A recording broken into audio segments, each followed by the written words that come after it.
Hello everyone and welcome to the channel. I'm Emmanuel, I'm an airline pilot, and welcome to Sunset Beach Bar in St. Martin. Those people in front of there have something to celebrate, and so do I, as I've finally been able to solve the sound issues that have plagued me for several weeks. Not the least thanks because of you guys who helped me out with a lot of excellent ideas under the community post I did. So let's get straight into it. What kind of issues did I have? Basically, whenever I would load a flight with a complex aircraft such as the PMDG 777, the iFly Boeing 737 or the fly-by-wire Airbus A380 or the Inibels A350, after a little while my sounds would kinda drop off and only basic stuff like the engine sounds would remain, but custom things like switches, like the radio altimeter during landing, especially that one, and stuff like that would no longer work. Now, it turns out that this is because of a limitation in the simulator, which is down to the maximum number of sim objects you can have, which according to my research is limited to a maximum of 1,000 objects. However, that number may or may not be accurate nowadays in 2024. But the problem is that with complex sceneries, with add-ons that add a lot of objects, such as AI traffic add-ons or GSX, the simulator exceeds the number of allowed objects. The reaction of the simulator is that it cuts certain other things out, and this problem manifested by the sounds vanishing from my custom add-on aircraft. Interestingly enough, on default aircraft such as the Inibels A330 it would work without any problems, and the problem was really just limited to third-party add-on aircraft. Now, how could I solve this issue then? Well, this is where it becomes a little bit more difficult, because there is no easy solution to it other than to reduce the number of objects in your simulator. Now, there are several ways to do this. The first solution that usually worked for me was to uninstall GSX, because that added a lot of objects. However, flight simming without GSX, due to the lack of another good pushback tool and another tool that can help you with your parking, is a very, very difficult decision to make. And to be honest, I had to wait if I'd rather uninstall GSX or remove something else. And it turns out that removing something else is probably the better option to do here. And the one other thing that adds a lot of objects to your simulator is AI traffic. So obviously we could just uninstall any AI traffic add-on and that's it.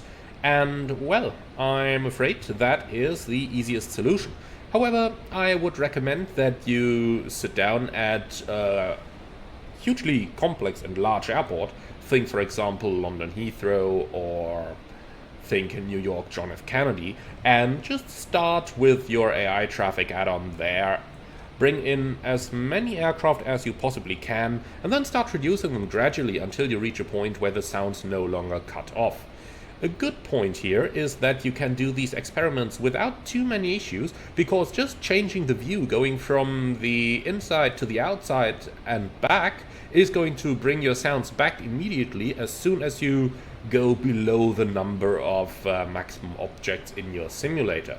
So what does that mean for my personal setup? And again, this is something that you gotta experiment with on your own setup as well, because every flight sim is set up differently. You might have add-ons that add additional objects that would otherwise not be there, that I don't have, and therefore there may be differences. But for my personal setup, it meant that I actually had to reduce the number of AI aircraft almost to zero. Now, in flight that's not too much of a problem, but of course on the ground that's a little bit different. Now, since there is no tool that would dynamically adjust the number of AI aircraft, I basically decided to turn them off altogether, just because the sounds are more important to me than AI aircraft.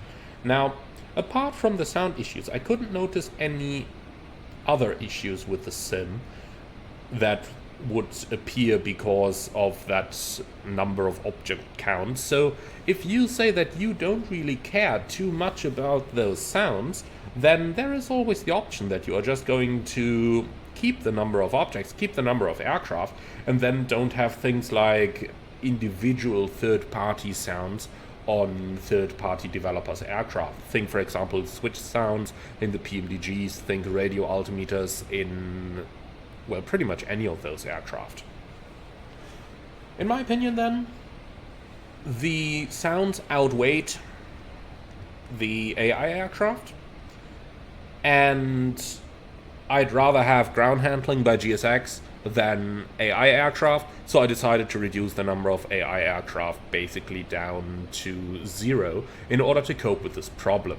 Now, there is a little bit more experimenting you can do. For example, you can go into the settings and reduce the number of objects in there, for example, by removing things like vehicles and vessels and stuff like that from your simulator, which does help to a certain extent. However, those are not very many objects, and they usually don't outweigh the number of AI aircraft.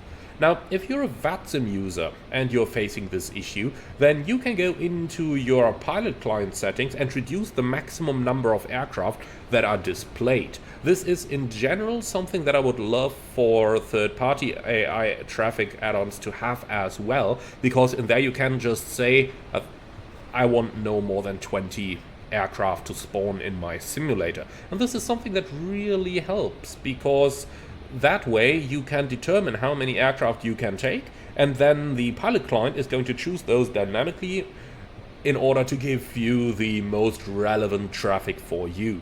Unfortunately, that's not a setting that I could find in any of the AI traffic add-ons, so it's something we can only do as VATSIM users, but not as users of other add-ons. Well, my friends, and this is everything I can offer on this piece of advice. If you found any other ways on how to reduce the number of object counts, if you have any good tips on what you think is easiest to take away without losing any of the immersion in the simulator, then do put those comments into the comments underneath the video. Finally, small word over here. Yes, I did already record a couple of flights before I actually figured this out, where I did lose the sounds.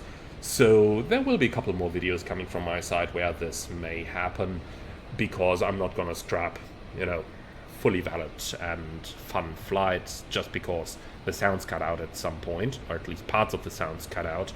But nonetheless, I'm really looking forward to hear your take on this one and what you did to circumvent this problem. Put it in the comments below, and with that out of the way, thank you very much for watching. As always, like the video if you did indeed like it, comment to let me know what you think, and subscribe if you're up for more. Thank you very much for watching, and last but not least, you can probably guess what one of the next flights on this channel is going to be. Thank you very much, and I'm looking forward to see you all again on the next one.